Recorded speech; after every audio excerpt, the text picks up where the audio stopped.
Sensation, le MAG. Bonjour à tous et bienvenue sur Sensation en partenariat avec TV78. Aujourd'hui, je reçois Amandine Burgot, chargée de relations presse au collectif pour un service civique européen. Bonjour. Bonjour. Alors, on va parler ensemble du service civique européen. Vous êtes bénévole au sein du collectif. Quel est votre parcours et qu'est-ce qui vous a donné envie de rejoindre cette aventure ? Alors moi, j'ai fait des études en rapport avec les langues qui se sont peu à peu orientées vers tout ce qui était Europe et citoyenneté européenne, donc qui concerne la mobilité des jeunes principalement, puisque c'est comme ça qu'on devient citoyen européen, en voyageant pour la plupart des jeunes. Donc du coup, un jour par hasard, je suis tombée sur une annonce qui disait que le collectif recrutait des bénévoles. Donc je me suis dit, pourquoi pas tenter l'aventure. Et puis du coup, maintenant, ça fait quand même quelques mois que je suis arrivée. L'équipe grandit de petit à petit, puisqu'on est maintenant à peu près 80 bénévoles un peu partout en Europe, puisque tout le monde n'est pas en France ou même ne serait-ce qu'à Paris. Et du coup, maintenant, ça grandit et on essaye de toucher un maximum de jeunes pour pouvoir faire grandir l'aventure. Et alors, quelles sont les différences entre un service civique européen et un service civique traditionnel ? Alors, le service civique traditionnel, les jeunes font des missions d'intérêt général en France. Pour le service civique européen, on leur propose de faire 6 mois en France, dans des missions de leur choix, et 6 mois après en corps européen de solidarité, donc dans le pays européen de leur choix, sur la mission qui leur plaît.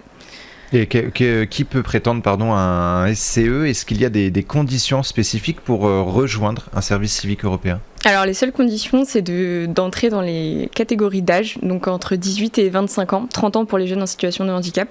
Mais après, non, il n'y a pas Il faut être jeune et s'intéresser finalement à l'Europe, à la mobilité européenne ?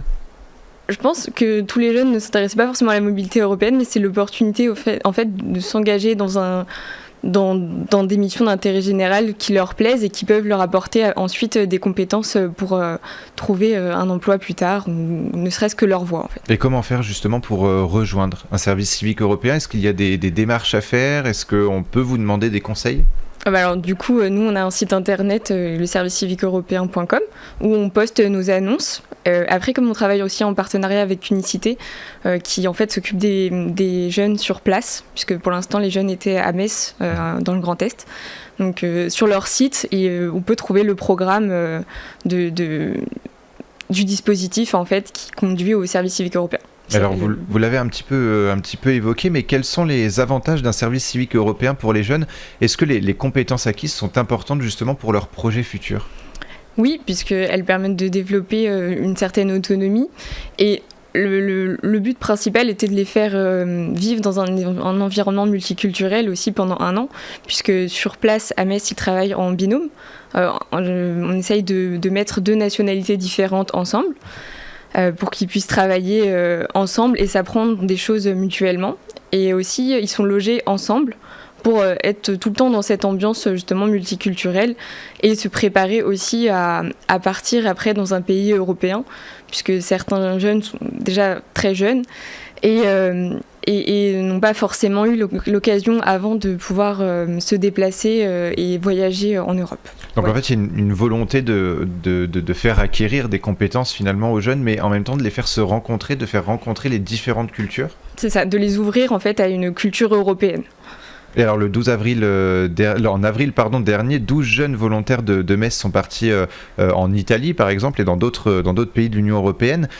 Quel est le projet ? Quelles sont leurs missions pendant ce projet ? Alors les missions dépendent de celles qu'ils ont choisies en fait. Ils ne sont pas tous dans les mêmes régions, parce que le corps européen de solidarité marche avec des organismes sur place qui prennent en charge les volontaires.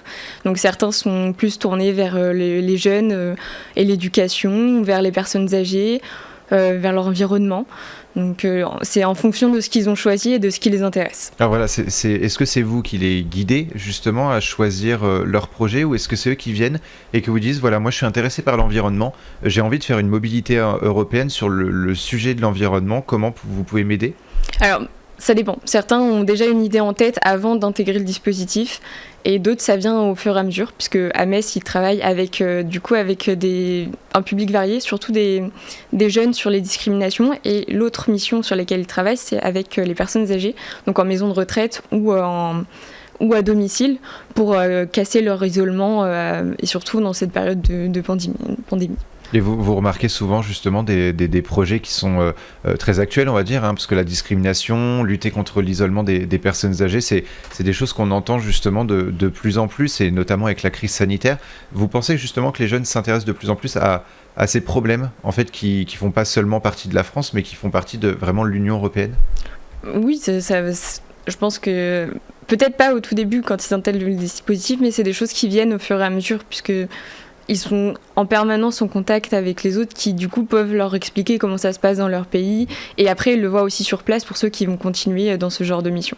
Et en septembre 2021, vous lancerez un nouveau projet. Est-ce que vous pouvez nous le présenter ? Alors c'est pas tout à fait un nouveau projet, en fait c'est deux nouvelles promotions, enfin plusieurs nouvelles promotions même. Du coup il y aura une nouvelle promotion à Metz et une à Strasbourg, et aussi une qui va se développer en Allemagne et une en Italie. Parce que du coup, comme c'est des pays avec lesquels on travaille, ils ont voulu développer ce genre d'initiative, sachant qu'ils ont déjà un service civique national comme nous, ce qui n'est pas le cas partout en Europe. Mais après, l'idée, c'est vraiment de le développer, d'aider les autres pays à le développer sur leur territoire. Et là, on parlait justement de 12 jeunes. Est-ce que vous avez justement pour ambition d'amener finalement le plus de jeunes possible à la mobilité européenne ? Oui, enfin, c'était 12 Français et 12 Européens. Mais oui, le but est vraiment de toucher un maximum de jeunes, et c'est pour ça qu'on multiplie les promotions aussi, puisqu'on ne peut pas avoir 150 personnes sur une même promotion, puisque ça reste dans un territoire assez restreint. Mais du coup, en multipliant les promotions et en faisant... disons, dans les prochaines années, un peu partout en France, ça pourra toucher plus de jeunes aussi. Et est-ce qu'un jeune en service civique européen peut voyager dans toute l'Europe, ou est-ce qu'il y a des pays qui sont un peu plus ancrés ou un peu plus axés sur ce service civique européen ? Alors, comme le Corps européen de solidarité s'adresse à tous les pays de l'Union européenne, puisque c'est un programme européen, normalement tous les pays sont aptes à accueillir ce genre de jeunes, mais après c'est toujours une question de partenariat et tout ça. Mais l'idée c'est que, pareil, au final, dans quelques années, que ce soit vraiment quelque chose de très répandu. Voilà, c'est possible, mais pour l'instant, c'est plutôt l'Allemagne, vous avez dit, l'Italie aussi, qui sont un peu plus ancrés justement dans cette mobilité. Les projets, du coup, vous ne les choisissez jamais, c'est vraiment, vous êtes à l'écoute justement de ces jeunes, de leurs ambitions, etc.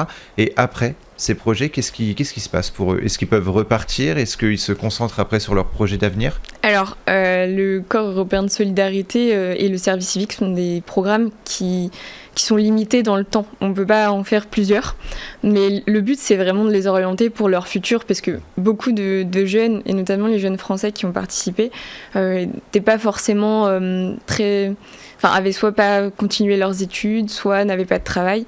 Donc c'était vraiment l'idée de à travers leur engagement, de développer des compétences, développer des idées, si on peut dire ça comme ça, pour leur futur, et de trouver leur voie, en fait. Il y a des finalement. compétences fortes, finalement, parce que le fait de partir, justement, c'est des compétences, et sur le CV, ça fait toujours aussi un peu mieux quand on va devant un recruteur. Lorsqu'un jeune, justement, veut rejoindre un service civique européen, est-ce qu'il doit nécessairement bien savoir parler une langue étrangère comme l'anglais et l'allemand, qui sont très répandus ? Alors non, pas forcément, puisque c'est toujours mieux. Mais en fait, là, pendant le service civique européen, donc, ils sont accompagnés pendant leur période en France.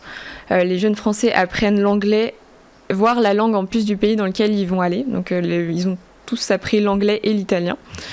Et les jeunes Européens qui sont venus ont appris le français, en fait, une fois arrivés en France, pour pouvoir communiquer déjà avec les autres volontaires français, puisque tous sont arrivés avec des niveaux assez différents.